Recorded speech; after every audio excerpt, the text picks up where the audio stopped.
Look at that. It just comes right apart. Hey y'all, it's Frank from Get the Gold 777.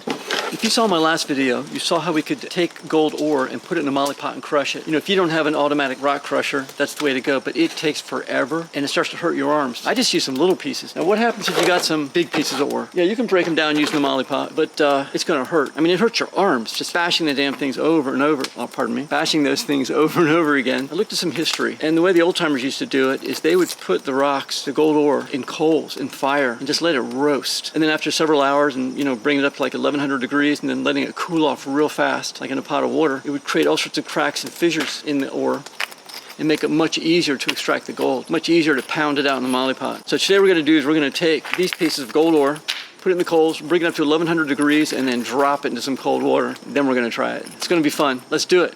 We have one handy fire pit. I just put in some seasoned wood. Let's let it get really hot and create some coals, then we're gonna drop that ore in there. I'm going to use an infrared thermometer to determine the heat of the fire. Works very well, and they're not very expensive on Amazon. You can just point at it. Right now it's about 700 degrees. I'm sure the coals will be a little bit hotter than that because we need to get it about 1000. So it's 987 degrees. And then it went to high, which means it's over 1000 degrees. I think we're good to go. We can pop it in there.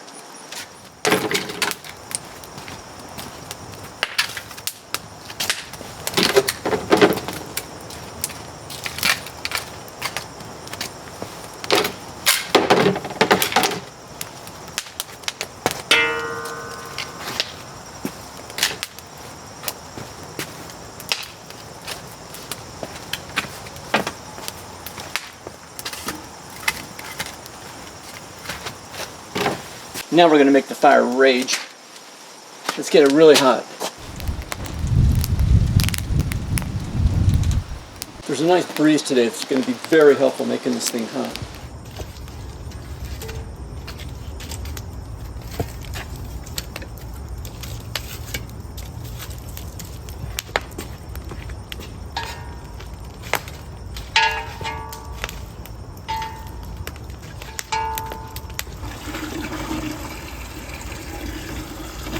I don't know if it's going to explode or not. When you put in quartz that's over 1000 degrees into ice cold water, what happens? I'm going to turn the other way, but you guys can look at it because you're not going to get hurt. I think it's going to be okay though. Let's do it.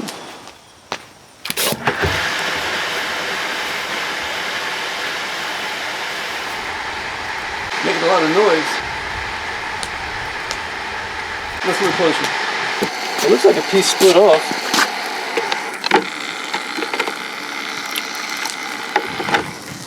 Interesting. Water's still cold.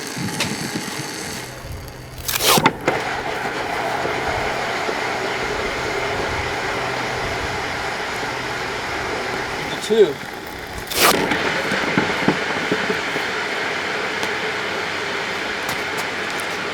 Here's the second half.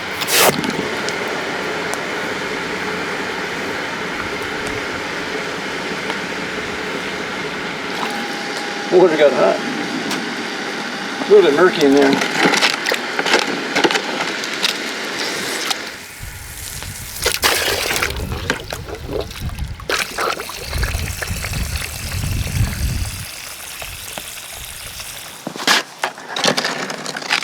What you can't see is there's a lot of pieces in there.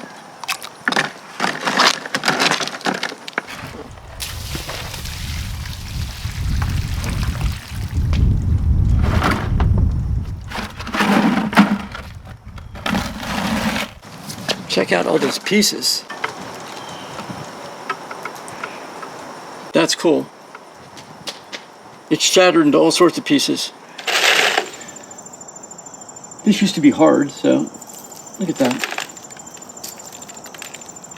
It just comes right apart in your hands. All right. Let's take one of the bigger ones.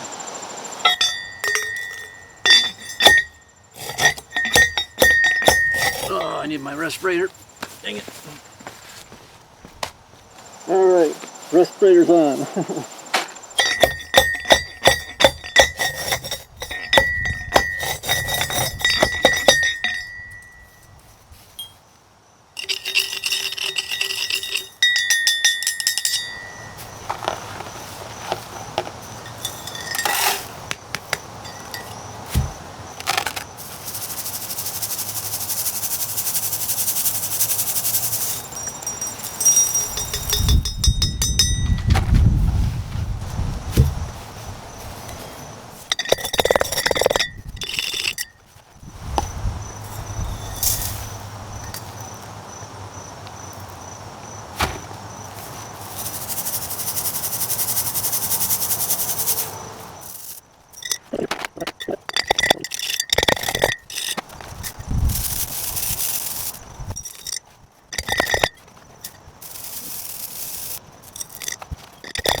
I think we have a good sample. I mean, we have a lot left. That's a good sample. Let's pan that out and see if there's any gold. We're going to put in some jet dry as a surfactant. That's going to prevent the lighter gold from floating away. Because the surface tension, sometimes the real fine stuff can't get through it. Get up there, you. So it breaks the surface tension. Now I like to use this pan because of my color blindness. I don't know why, but I've got the red-green color blindness. Hey, neighbor. I've got the red-green color blindness where I can't see the gold that well on here, but I can see it really well on the blue. So we're going to use the blue. I have to get all this up. It's not ideal. We're not going to use it the way it's supposed to be used. Normally when you use this, you put it underwater. But we can't do that. We'll just use it like a pan.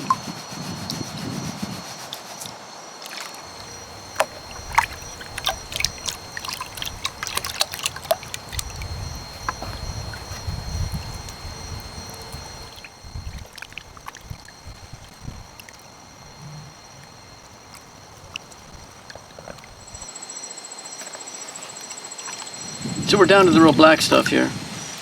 As you can see, I'll show you. The dark stuff.